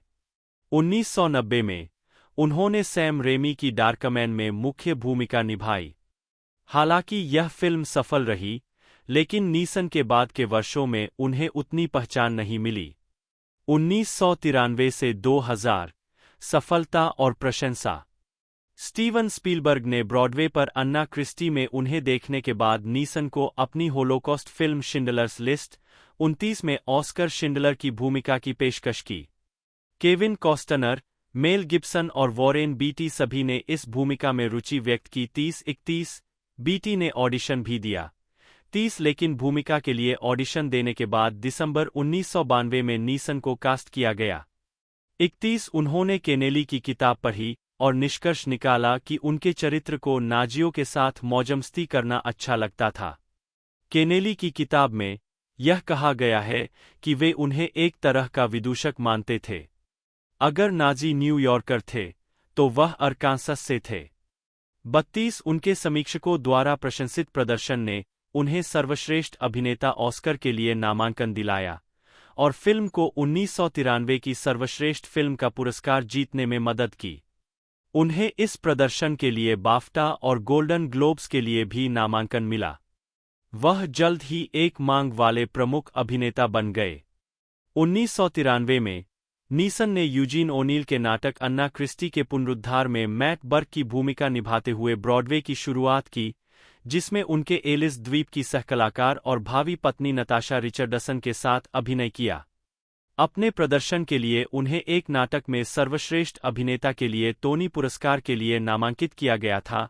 33 अगले वर्ष उन्होंने जोडी फोस्टर अभिनीत नेल 1994 में भी साथ काम किया। इसके बाद उन्होंने पीरियड पीस ड्रामा फिल्मों में प्रमुख भूमिकाएं निभाई, जिसमें ऐतिहासिक ड्रामा रॉब रॉय 1995 में जेसिका लैंग, ब्रायन कॉक्स और टिम रोथ के साथ रॉब रॉय मैकग्रेगर की मुख्य भूमिका निभाना शामिल है। द शिकागो सनटाइम्स के आलोचक रोजर एबर्ट ने एक प्रमुख व्यक्ति होने की उनकी क्षमता की प्रशंसा करते हुए लिखा, नीसन, लंबे और भव्य, रॉब रॉय। अगले वर्ष उन्होंने नील जॉर्डन के ऐतिहासिक ड्रामा माइकल कोलिंस 1996 में जूलिया रॉबर्ट्स और एलन रिकमैन के साथ अभिनय किया। नीसन ने आयरिश स्वतंत्रता की लड़ाई का नेतृत्व करने वाले आयरिश क्रांतिकारी की शीर्षक भूमिका निभाई। फिल्म का प्रीमियर वेनिस फिल्म फेस्टिवल में हुआ, जहां इसे गोल्डन लायन मिला और नीसन ने सर्वश्रेष्ठ अभिनेता के लिए वोल्पी कप अर्जित किया। 35 बाद में उन्होंने सर्वश्रेष्ठ अभिनेता मोशन पिक्चर ड्रामा के लिए गोल्डन ग्लोब पुरस्कार के लिए नामांकन अर्जित किया। 36 वैरायटी के टॉड मैकार्थी ने उनके प्रदर्शन की प्रशंसा करते हुए लिखा, नीसन कोलिंस के रूप में एक बाध्यकारी डायनेमो है। अभिनेता ने अपने हिस्से को जुनून और साहस के साथ निभाया है, जो चरित्र के जीवन और उसके उद्देश्य के दृष्टिकोण को ध्यान में रखते हुए है। 37 नीसन ने बिल अगस्त द्वारा निर्देशित विक्टर ह्यूगो के लेस मिजरेबल्स के 1998 के रूपांतरण में जीन वल्जेन का किरदार निभाया था। उन्होंने उमा थुरमन, जेफ्री रश और क्लेयर डेन्स के साथ अभिनय किया। नीसन के प्रदर्शन के बारे में लिखते हुए द न्यूयॉर्क टाइम्स की जेनेट मसलिन ने लिखा, उन्होंने निश्चित शारीरिक अधिकार और गहन शालीनता के साथ भूमिका निभाई है जो वल्जेन के चरित्र के लिए मौलिक है, और कहा, एक प्रथम श्रेणी के कलाकारों और एक प्रतिष्ठित कहानी कहने की शैली के साथ, यह विक्टर ह्यूगो के महाकाव्य उपन्यास को धाराप्रवाह रूप से प्रस्तुत करता है और इसके कुछ रहस्यपूर्ण गति को पुनः प्राप्त करता है। 38 उसी वर्ष वे डेविड हरे के नाटक द जूडस किस 1998 में ऑस्कर वाइल्ड की भूमिका निभाते हुए मंच पर लौटे। 40 1999 में उन्होंने कैथरीन जेटा-जोन्स के साथ अलौकिक हॉरर फिल्म द हॉन्टिंग 1999 में अभिनय किया। 1999 से 2007 ब्लॉकबस्टर भूमिकाएं। Star Wars episode I the Phantom menace में डार्थ मॉल से लड़ते हुए क्वीगॉन जिन के रूप में नीसन की मोम की मूर्तियां। 1999 में नीसन ने star Wars episode I the Phantom mess में जेडी मास्टर क्वीगॉन जिन की भूमिका निभाई। निर्देशक जॉर्ज लुकास ने नीसन को इसलिए कास्ट किया क्योंकि वह उन्हें एक मास्टर अभिनेता मानते थे, जिसे अन्य अभिनेता आदर्श मानेंगे, जिसके पास चरित्र की मांग के अनुसार ताकत के गुण है। 41 16 वर्षों में रिलीज होने वाली पहली स्टार वार्स फिल्म के रूप में यह मीडिया की प्रत्याशा से घिरी हुई थी। नीसन का स्टार वार्स से जुड़ाव क्राउन बार, बेलफास्ट से शुरू हुआ। उन्होंने रिकी लेक से कहा, अगर लिरिक रियूनियन के दौरान क्राउन में पीटर किंग की सलाह नहीं होती तो शायद मैं यह भूमिका नहीं लेता। स्पष्टीकरण की आवश्यकता। आलोचकों और प्रशंसकों की मिश्रित समीक्षाओं के बावजूद 42 द फैंटम मेस क्वीगॉन के रूप में नीसन के प्रदर्शन को सकारात्मक समीक्षा 44, 45 और सैटर्न पुरस्कार नामांकन मिला। द फैंटम मेस से उनकी आवाज की एक stock recording star Wars episode 2 attack of the clones 2002 के एक दृश्य के दौरान सुनी जा सकती है। 46 बाद में नीसन को star Wars episode 3 revenge of the Sith 2005 में दिखाई देने की सूचना मिली थी। 47 लेकिन अंततः ऐसा नहीं हुआ। Animated television series star Wars the clone Wars 2008 से 20 में उन्होंने तीसरे सीजन के 2 एपिसोड और छठे सीजन के 1 एपिसोड में क्वीगॉन की आवाज दी। 46 और उन्होंने Star Wars the rise of Skywalker 2019, 48 Neeson Obi Wan Kenobi 2022 के अंतिम एपिसोड में क्वीगॉन के रूप में दिखाई दिए। एक अप्रकाशित कैमियो में ओबीवान के लिए एक बलभूत के रूप में दिखाई दिए। द फैंटम मेस के बाद से क्वीगॉन के अपने पहले लाइव एक्शन चित्रण को चिह्नित किया। बाद में उन्होंने animated Star Wars Tales of the Jedi 2022 के एक एपिसोड के लिए फिर से क्वीगॉन की आवाज दी। 2000 में नीसन को बैलीमेना बोरो काउंसिल द्वारा freedom of the town of Ballymena की पेशकश की गई थी, लेकिन डेमोक्रेटिक यूनियनिस्ट पार्टी के सदस्यों द्वारा उनकी टिप्पणियों के बारे में की गई आपत्तियों के कारण कि उन्होंने शहर में एक कैथोलिक के रूप में बड़े होने पर द्वितीय श्रेणी के नागरिक की तरह महसूस किया था, उन्होंने तनाव का हवाला देते हुए पुरस्कार लेने से इनकार कर दिया।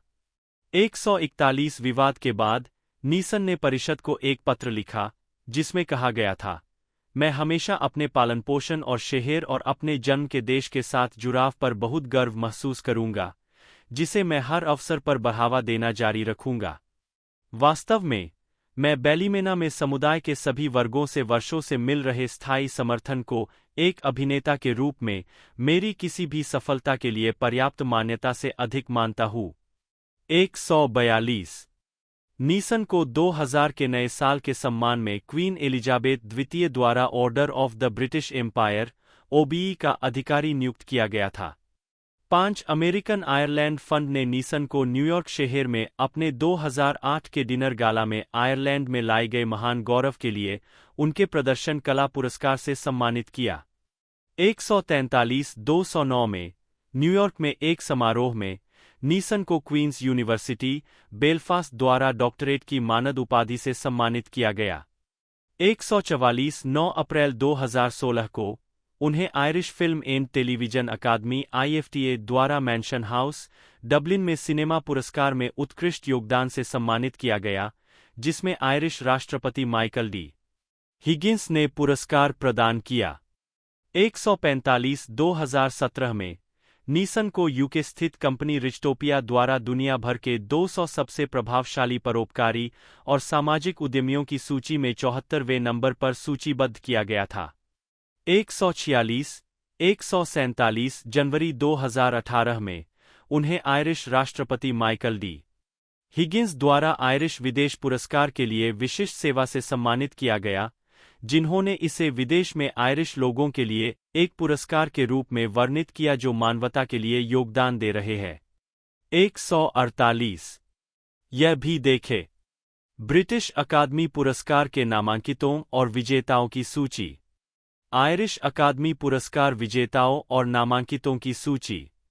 अकादमी पुरस्कार नामांकन वाले अभिनेताओं की सूची। नीसन 1980 के दशक की शुरुआत में अभिनेत्री हेलेन मिरेन के साथ रहते थे। वे एक्सकैलिबर 1981 पर काम करते समय मिले थे। इनसाइड द एक्टर स्टूडियो के लिए जेम्स लिप्टन द्वारा साक्षात्कार में नीसन ने कहा कि मिरेन ने उन्हें एजेंट दिलाने में महत्वपूर्ण भूमिका निभाई थी। उन्होंने 1991 से 1992 में लगभग 9 महीने तक बारबरा स्ट्रीसैंड को डेट किया। 101 नीसन ने 1993 में ब्रॉडवे पर अन्ना क्रिस्टी नाटक के पुनरुद्धार में प्रदर्शन करते हुए अभिनेत्री नताशा रिचर्डसन से मुलाकात की। 102 जुलाई 1994 को उनकी शादी हुई। 103 और उनके दो बेटे हुए, मिशेल बी 1995 और डैनियल बी 1996। 104, 105 अक्टूबर 1998 में डेली मिरर द्वारा गलत तरीके से दावा किए जाने के बाद कि उनकी शादी में दिक्कत आ रही है, उन्होंने मानहानि के हर्जाने में 50,000 पाउंड $85,370 जीते। उन्होंने यह पैसा अगस्त 1998 के ओमाग बम विस्फोट के पीड़ितों को दान कर दिया। 106 अगस्त 2004 में उन्होंने मिलब्रुक, न्यूयॉर्क में एक संपत्ति खरीदी। 107, 108, 109 18 मार्च 2009 को रिचर्डसन की मृत्यु हो गई जब मॉन्ट्रियल के उत्तर पश्चिम में मोंट ट्रेम्ब्लांट रिजॉर्ट में स्कीइंग दुर्घटना में उनके सिर में गंभीर चोट लग गई। नीसन ने उनकी मृत्यु के बाद उनके अंग दान कर दिए। 110 सिटीजनशिप। नीसन के पास आयरिश, 111 और अमेरिकी नागरिकता है, जिसे 2009 में अमेरिकी नागरिक के रूप में प्राकृतिक रूप से मान्यता दी गई थी। 112 वह मुख्य रूप से आयरिश के रूप में पहचान करते हैं। 113, 114 अमेरिकी नागरिकता लेने के बाद वह इस बात पर अड़े थे कि वह अपनी आयरिश जड़ों से मुंह नहीं मोड़ेंगे। 115 2009 में क्वींस यूनिवर्सिटी बेलफास्ट में भौतिकी और कंप्यूटर विज्ञान में स्नातक होने के लगभग 4 दशक बाद विश्वविद्यालय ने उन्हें डॉक्टरेट की मानद उपाधि से सम्मानित किया, जो उन्हें न्यूयॉर्क में कुलपति प्रोफेसर पीटर ग्रेगसन द्वारा प्रदान किया गया था। 116 मार्च 2011 में उन्हें यूनिसेफ का सद्भावना राजदूत नियुक्त किया गया। 117 वह बेलफास्ट स्थित चैरिटी और फिल्म फेस्टिवल सिनेमैजिक के संरक्षक है। अपने करियर के शुरुआती दौर में भारी धूम्रपान करने वाले नीसन ने 2003 में लव एक्चुअली पर काम करते हुए धूम्रपान छोड़ दिया था। जब उन्होंने 2010 में द ए-टीम के फिल्म रूपांतरण के लिए हैनिबल की भूमिका निभाई, तो उन्हें सिगार पीने, चरित्र की एक खासियत को लेकर कुछ संदेह था, लेकिन फिल्म के लिए उन्होंने ऐसा करने पर सहमति जताई। 119 जून 2012 में नीसन के प्रचारक ने उन रिपोर्टों का खंडन किया कि नीसन इस्लाम में धर्मांतरण कर रहे थे। नीसन ने अजान, इस्लामी प्रार्थना के लिए एक स्नेह व्यक्त किया है, जिसे वे इस्तांबुल में टेकन 2 फिल्माने के दौरान आदी हो गए थे। तीसरे सप्ताह तक ऐसा लग रहा था कि मैं इसके बिना नहीं रह सकता। यह वास्तव में मेरे लिए एक बहुत ही खास तरीके से सम्मोहित और बहुत ही मार्मिक हो गया। बहुत सुंदर। 120 उन्होंने सेंट इग्नाटियस ऑफ लोयोला के आध्यात्मिक अभ्यासों के लिए भी प्रशंसा व्यक्त की। 121 नीसन की मां किट्टी का जून 2020 में निधन हो गया। कोविड-19 महामारी के कारण यात्रा प्रतिबंधों के कारण वह अपने अंतिम संस्कार के लिए अपने गृहनगर लौटने में असमर्थ थे। 122 सामाजिक विचार। नीसन उत्तरी आयरलैंड में अधिक एकीकृत शिक्षा की आवश्यकता के दीर्घकालिक समर्थक है, अर्थात कैथोलिक और प्रोटेस्टेंट को एक साथ शिक्षित करना। 2017 में उन्होंने कहा, जैसे जैसे उत्तरी आयरलैंड विभाजन से आगे बढ़ता है, हम भविष्य के लिए किसकी ओर देखते हैं जिसे हम साझा कर सकते हैं? हमारे बच्चे, तो हम उन्हें अलग अलग क्यों शिक्षित करना जारी रखते हैं? विभिन्न धर्म, विभिन्न पृष्ठभूमि, विभिन्न स्कूल। एक और तरीका है। प्रोटेस्टेंट और कैथोलिक, अन्य विश्वास और कोई नहीं, हर दिन एक साथ सीखते और काम करते हैं। 123 उन्होंने उन स्कूलों की प्रशंसा की है जहां अभिभावकों ने अलग अलग स्कूलों को एकीकृत स्कूलों में बदलने के लिए मतदान किया है, और अधिक अभिभावकों को अपने बच्चों के स्कूलों को एकीकृत करने के लिए प्रोत्साहित करने के लिए टेलीविजन विज्ञापनों को आगे बढ़ाया है। 124 125 जनवरी 2018 में आयरलैंड के लेट लेट शो में अपनी टिप्पणियों के लिए नीसन की आलोचना की गई थी, जिसके दौरान उन्होंने मी टू आंदोलन को चुड़ैल शिकार के रूप में वर्णित किया था। 126 और उदाहरण के तौर पर मिनेसोटा पब्लिक रेडियो से गैरिसन कीलर की बर्खास्तगी का हवाला दिया था। 127 फरवरी 2019 में नीसन ने द इंडिपेंडेंट के साथ एक प्रेस जंकट इंटरव्यू के बाद सार्वजनिक और मीडिया विवाद हासिल किया, जब उन्होंने कोल्ड परस्यूट को बढ़ावा दिया। यह फिल्म एक पिता द्वारा अपने बेटे की हत्या का बदला लेने की कहानी है। 128, 129 उन्होंने कहा कि उन्होंने अपने चरित्र के आदिम गुस्से को 40 साल पहले के एक अनुभव को याद करके उत्पन्न किया, जिसमें उनकी एक महिला मित्र का एक अजनबी ने बलात्कार किया था। यह जानने के बाद कि हमलावर एक अश्वेत व्यक्ति था, नीसन ने कहा कि उन्होंने एक सप्ताह एक कोष के साथ क्षेत्रों में ऊपर नीचे घूमते हुए बिताया, उम्मीद करते हुए कि कोई काला कमीना पब से बाहर आएगा और हमला करेगा ताकि वह उसे मार सके। साक्षात्कार में उन्होंने यह भी कहा कि उन्हें इस अनुभव पर शर्म आती है और उन्होंने जो कुछ किया और कहा वह भयानक था। उन्होंने कहा, यह भयानक है। गुड मॉर्निंग अमेरिका में एक उपस्थिति में नीसन ने नस्लवादी होने से इनकार करते हुए अपनी टिप्पणियों पर विस्तार से बताया, कहा कि उन्होंने बलात्कारी की जाति के अलावा उसके शारीरिक गुणों के बारे में पूछा था और अगर बलात्कारी स्कॉटलैंड का या ब्रिटेन का या लिथुआनिया का होता तो वह भी ऐसा ही करते। 132 उन्होंने यह भी कहा कि वह जानबूझकर शहर के काले इलाकों में गए थे, लेकिन होश में आने के बाद उन्होंने अपने दोस्तों और एक पुजारी से मदद मांगी और परामर्श लिया। उन्होंने कहा कि उनके अनुभव का सबक इन चीजों के बारे में खुलना और बात करना था, जिसमें विषाक्त पुरुषत्व और अमेरिका और उत्तरी आयरलैंड दोनों में अंतर्निहित नस्लवाद और कट्टरता शामिल है। उनकी टिप्पणियों के बाद हुए विवाद के कारण कोल्ड परस्यूट के प्रीमियर के लिए रेड कार्पेट कार्यक्रम रद्द कर दिया गया। 133, 134 नीसन का सार्वजनिक रूप से Michel Rodriguez, 135 Whoopi Goldberg, 136 John Barnes, 137 Trevor नोआ, 138 और राल्फ फिएनेज द्वारा बचाव किया गया। 139 बाद में डोनाल्ड ग्लोवर ने उन्हें विवाद की जांच करने के लिए अपने FX series Atlanta episode new jazz में खुद के एक काल्पनिक संस्करण के रूप में प्रदर्शित होने के लिए मना लिया। तो दोस्तों बात कर ले पिछले पार्ट के बारे में, तो 48 मिलियन के बजट में उसने धांसू कलेक्शन दिया था। लगभग 328.8 मिलियन का कलेक्शन इस मूवी ने दिया था और ये सुपर डुपर हिट रही थी। अपने बजट से लगभग 9 से 10 गुना ज़्यादा इसने कलेक्शन दिया है। बाकी अपकमिंग पार्ट की पूरी अपडेट मैंने आपको बता दी है। वीडियो आपको अच्छी लगती है तो लाइक करना ना भूलिएगा, चैनल को सब्सक्राइब करना ना भूलिएगा। दोस्तों मिलते हैं अगले वीडियो में।